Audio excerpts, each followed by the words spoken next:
Good morning, all. Okay, this is my fourth attempt to do this.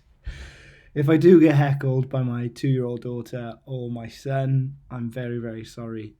So, hello during this very weird and wonderful time. So, this is the last lecture for AOLE that we'll be doing. If you need any help, support, if anything's not clear at the blogs, please get in touch with your seminar tutor. We're more than happy to answer any emails or obviously to arrange an online meeting if you wanted via Skype or Teams. So in this session, unfortunately, we're going to have Owen Marshall, who is deputy head of a pupil referral unit in Monmouth. He's going to come and talk to you about how they use numeracy in the outdoors, and obviously in the seminars it's going to be very hands-on and practical. Please, by all means, have a go. Fill some of the boredom, irritation with having a go at some of these activities. Share what you do. I've set up a Flipgrid, which I'll share with you at the end, where you can share what you've done.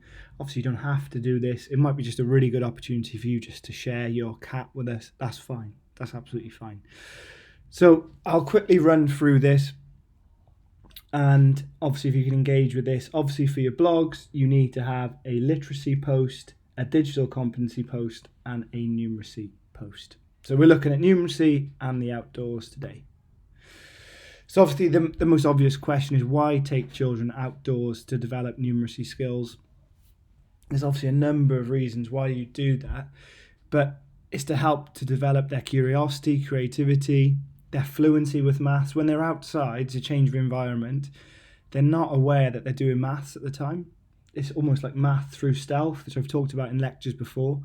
But when they're outside, they start to talk to their peers, talk to teachers about maths applications, maths concepts a lot more freely, and that oracy helps them to, especially in the foundation phase, to digest and to develop that numerical skill.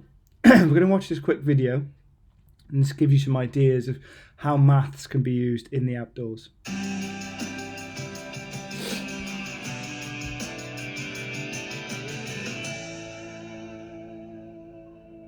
Learning numbers can be made easier with practical examples. That's why learning outdoors lends itself so well to developing and encouraging numeracy. In her workshop, Juliet Robertson covered several aspects of numeracy, including symmetry, measurement and weight, problem-solving strategies, and the concept of time.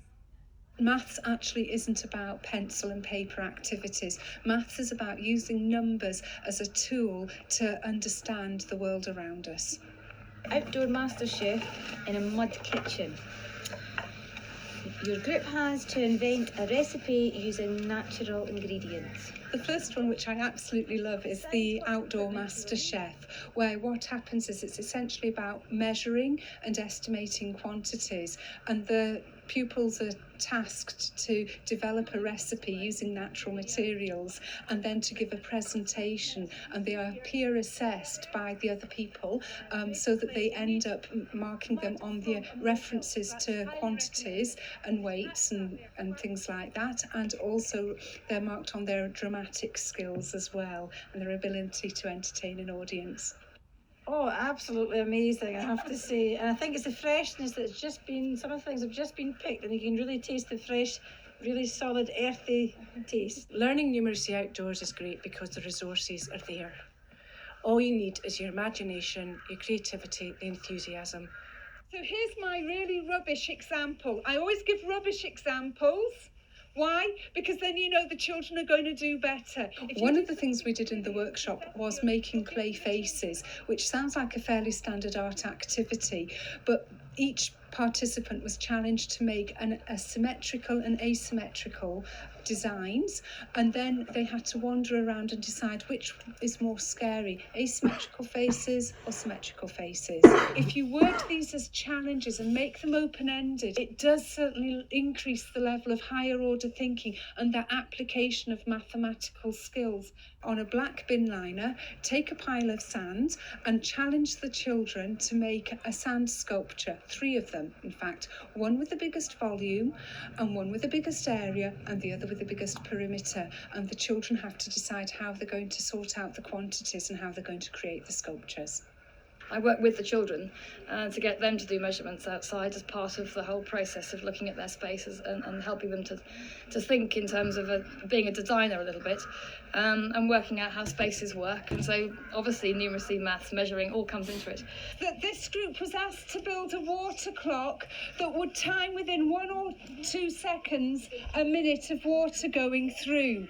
So as you can see, they've used different bits and pieces here, and what I did was I gave them a variety of different loose parts. Taking maths outside has many advantages. The first one is that you can do a bigger, better and different experience, and all the activities done today could not have been undertaken indoors, but simply because of the amount of mess and the size of the equipment that was involved. So there's just some ideas there that you could obviously use when you're trying to develop numeracy. Obviously, there's loads of opportunities and positives for why we should go in the outdoors. Owen was going to definitely elaborate on these when he came in. Obviously, for his pupils, a lot of these pupils have, for whatever reason, mainstream education has not worked for them.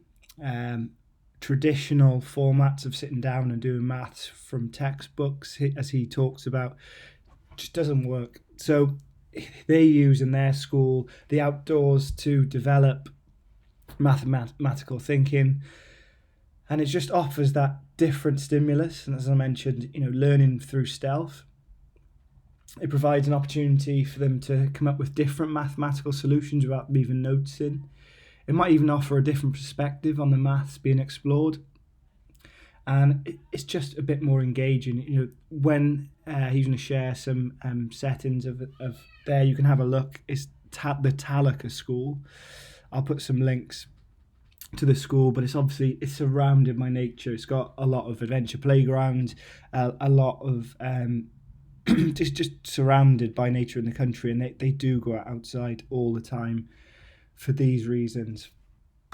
He was going to share with you, obviously there are some challenges with going outside, and it's definitely not this silver bullet that's going to make maths relevant and children are going to be ultimately engaged, because that just doesn't happen. It does take time, and you do need to build up those mathematical foundations before you can do this.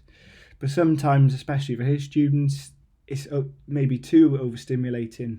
When they've worked with rivers, he'll usually provide the example of when they were working with rivers and a local stream. Obviously, it was too much stimulation and they all ended up in the stream. So, it can be a big distraction. Also, if the foundations aren't there, as he was going to talk to you about, they can't develop or build on anything because they need to have those mathematical foundations. There's some quotes here that obviously you can reflect on and use in your blog. I think an important one here is that a lot of the time learning is too easily appropriated by adults. A lot of the time we're designing these activities without much thought to what the children might like, for what we might think is really interesting and exciting. We need to consider their student voice as well and think about what will actually they be engaged with. So as going in the outdoors and giving them autonomy to choose and to select what activities they want to use and what resources they want to use, it's much better. Some ideas here. Most of them revolve around chalk, which you can pick up for £1 in your local home bargains. So just some ideas in the top left there was a litter pick in the playground. So obviously you had the positive of the litter pick, but also then some data collection and represented that in a graph, and they found out what items that they found. There's games that you can obviously develop numeracy skills. Drawing each other is a brilliant one, and using measure then to measure how big you are by using chalk and drawing around you. Equations on the yard is a brilliant one, and they can show their workings. Data collection just by using sticks, and obviously you've got that, as we talked about last week about graphs. It can be quite a hard concept in terms of data handling, but by getting them outdoors and actually handling and manipulating different quantities, it can make it a lot easier.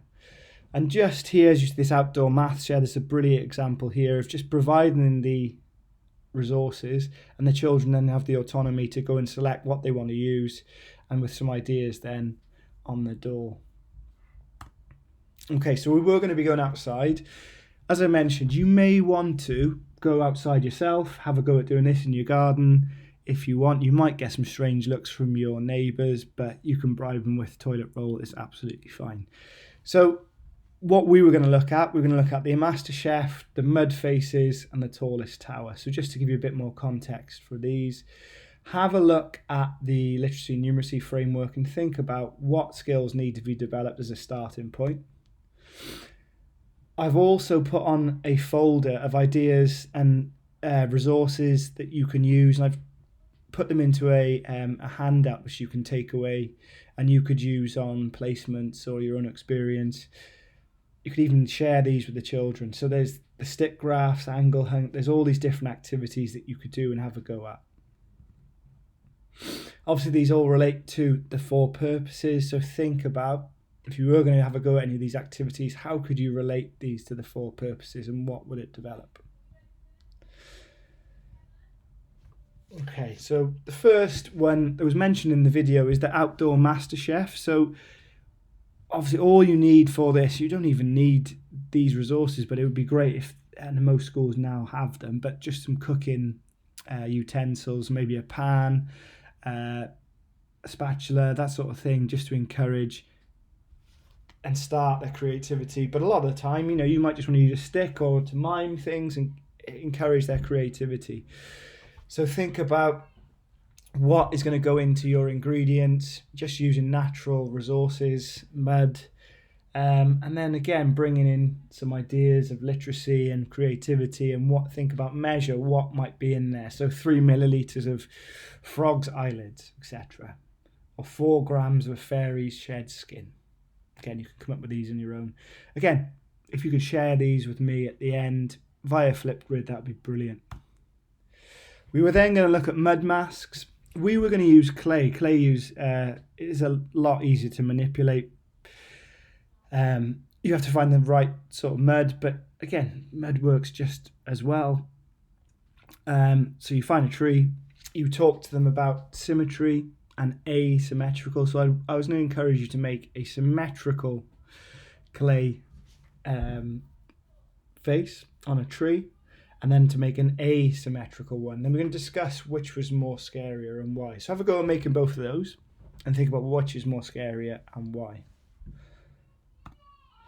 The tower challenge obviously is to develop numeracy and engineering and STEAM and all those ideas, but also resilience, because obviously you can imagine children working with sticks doesn't always happen the first time, so they're going to need collaboration, they're going to need resilience to have a go at doing this. So you can see from the picture, here's an idea. Have a go in your garden. So what do you think? As I mentioned, there is the folder of outdoor resources that I've used with schools, that myself, Dylan, has used with schools, so is Jordan. So have a look in those, and again, dip into those, have a go with any of your children, friends, relatives that you're in isolation with, have a go. The final part of this session was going to be the survival numeracy. Whenever I've done this with children, they've absolutely loved it, and they've really come up with some brilliant ideas. So the idea is that, and you can set this in any way, that when they go outside, they are having to survive a series of tasks. I've set it that they're in a plane crash and there's some numeracy to start. There's a short video you can watch and then we'll get into it. We interrupt this seminar with breaking news. Over to you in the news studio. I have a story here with the breaking news of a potential plane crash. It was said that Cardiff Met students were amongst the passengers. There were 272 on board when the plane crashed into woods. 25 of them being adults, the rest were children. Experts are trying to now work out how many children have survived. The plane was travelling at 1,000 kilometres an hour. It crashed after 45 minutes. Experts now are trying to work out how far the plane had travelled to pinpoint where the survivors are. It's estimated by experts that survivors are rifling through the plane wreckage to try and work out items they can survive. We'll be back with more news on this later on. Okay, so there's a video that you can make. Obviously, we've shown you iMovie, we've shown you clips. You could set up your own video for that. There's some numeracy problems to start with, but again, the children are usually really, really excited that they've got this survival task. So all you need for this is to play the video in the classroom and then to go outside. I would then either print off the resources. So there's some resources here and here. And also, you're going to need to give them some whiteboards to show their numerical thinking. So you take them outside, you tell them you've landed in a forest, an island. You've got to leave the island as the plane is leaking large volumes of plane fuel and the area is highly flammable. They will need to quickly select 4 items from all the items that I'll give you now. They have to discuss why they would take these 4 items. So they need to show reasoning for selecting these items. There's another island 500 meters away that you can swim to. So they also need to think about how they can keep them waterproof whilst they swim across. They also then, you can give them these survival cards. They need to select a number from 1 to 10. Once they've given you the number, you give them a survival card. You then would head into, we were going to go to the log circle 2. So these are the survival cards. So if they've given you one, for example, if they've chosen 1, the island is inhabited by nomadic tribes of hunter-gatherers. Some of the tribes are extremely dangerous cannibals, but some tribes are quite friendly. And then you reveal, obviously, the items. They can select 4 of these. So they needed to show some reasoning and think about their survival scenario. So obviously there are some cannibals on the island. So think about what they need to do to survive. Think also how you could develop this activity. Again, share your ideas with me on Flipgrid or Twitter. It would be absolutely brilliant to see the awesome ideas that you guys can come up with. I'll just show you Flipgrid now. So Flipgrid, I've sent you the link. So this is the Cardiff Met Pest community. I've done 2 videos here. All you need to do is press the record a response. It'll record a video. Now you can share with me any ideas from the lecture. You can just share with me what you've been up to on isolation. There are filters. I know you love a filter. There are emojis so you can cover your face. I doubt these are going to go viral, if I'm really honest. Just be great. I mean, usually this start of term or this time of term, people are reflecting on what they've achieved. They're also then planning for summer and thinking about next year. So there's usually a really nice buzz around university, and there's a really good sense of community. So this is just an attempt to try and recreate that in some way. So I've sent you the link. All you need to do, you can do this on your phone, you can do it on your laptop. You'll need the code, which is here at the top. But this is a really, really good app. It's usually used within student voice and to help. So usually the teacher will set a question, as I've done here, and then children will respond in short videos. You've only got 1:30 to do that. I mean, what else are we going to do? As I said, any problems with the blogs, please get in touch with your seminar tutor, send any emails. Hopefully you're all safe. Speak to you all very soon.